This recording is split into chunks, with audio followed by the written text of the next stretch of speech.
Hello, I'm Liz Lumley of Finextra, and today I'm speaking to Erik Jones of the Swift Institute. And we're going to talk a little bit about a study that you've put together, really looking at governance around sort of the financial markets, financial stability. And the report sort of outlined a few criteria that the industry can use to take advantage of market integration. So I'm wondering if you could sort of talk us through some of that criteria. Sure. I mean, what we were trying to do with the study was to bring together two different things.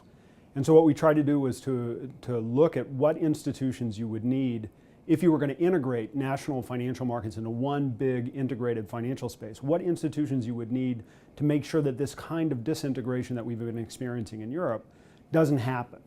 And so we said, okay, let's start with the obvious ones, the ones that they're talking about in Europe. This would be things related to banking union. So you need to have some kind of clear lender of last resort mechanism. You need to have some kind of common rule book.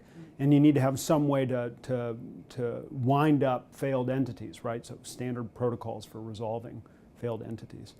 But we said, that's just not enough. There's a whole technical side to the financial marketplace that has to be taken into consideration as well. And as we explored that, we realized that there were at least three things, and arguably many more, that have to be taken into consideration. You have to have a common risk-free asset, for example, so that everyone has a good place to fly to safety. They don't have that in Europe, and that's causing huge problems.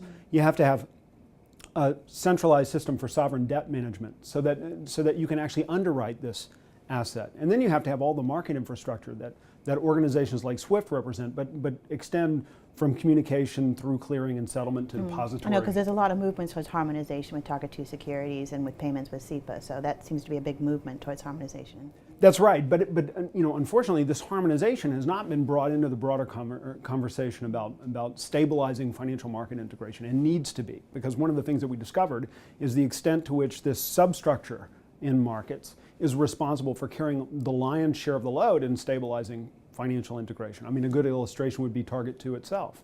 If you look at Target 2, the reason the Eurozone didn't fly apart is because of the ability of central banks to lend one another money in an almost infinite swap arrangement between central banks that participate in the Eurozone. Something that is much more finite and yet nonetheless equally important in the swap arrangements that we see between the U.S. Federal Reserve and the other major central banks during the height of the financial crisis. So we try to underscore that as well. So you're talking about, you're talking a lot about sort of working together and this collaboration. I'm just wondering, is there a crisis of competitiveness at all? Is that what we're moving towards? Okay, so part of the reason that we came up with this argument was because we were trying to address the concerns that have been raised, particularly in Germany, but elsewhere in Europe as well, that the reason that we've had this terrible financial crisis in Europe is because some parts of the euro area are woefully uncompetitive, and because they created this common currency without any regard for the differences between countries. But the reality is so much different. I mean, first, on the competitiveness side, it's possible to find data that shows that these countries were far more competitive than they're given credit for being. And in fact, the crisis of competitiveness that they're experiencing is one that is a result of the crisis and not the cause of the financial disaster. I mean, you mentioned Germany. It was news today that they just barely, avoided a recession. Well, I mean, Germany is struggling. The German economy is struggling, and is struggling for two reasons. Arguably, the most important of which is that it's lost most of its foreign markets. I mean, if you think about it, Germany exports 60% of its manufacturing to the rest of the euro area, and the rest of the euro area is not doing very well. And it's not doing very well precisely because of the financial problems that we try to explain in the paper that we've written. But I mean, that's interesting that you mentioned the euro, because you were talking about working together and collaboration, and the euro was supposed to harmonize currency across Europe, but you're sort of arguing that it's caused a lot of problems.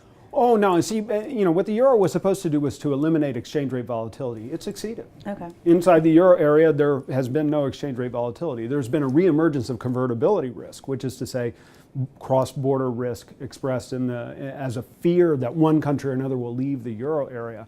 But in terms of exchange rate volatility, it's gone. So the euro succeeded in that extent. The euro also succeeded because the euro is the reason we have Target 2. And remember that Target 2 did all the heavy lifting in terms of balance of payments financing between euro area member states. So the euro has succeeded in that respect as well. Where the euro has suffered, it's suffered not in the sense that different countries have been uncompetitive and therefore the euro had problems. It suffered in the sense that when different countries joined the euro, they suddenly received huge amounts of capital, particularly if they were poor or lesser developed countries, from countries like Germany that had surplus savings. And then when the Germans called all that money back again, these countries found themselves without any capital at all. So in Italy, for example, it's very difficult for small and medium-sized enterprises to get access even to working capital, to day-to-day financing. And they're all dying on the vine as a consequence. The situation is far worse in Greece and in Cyprus.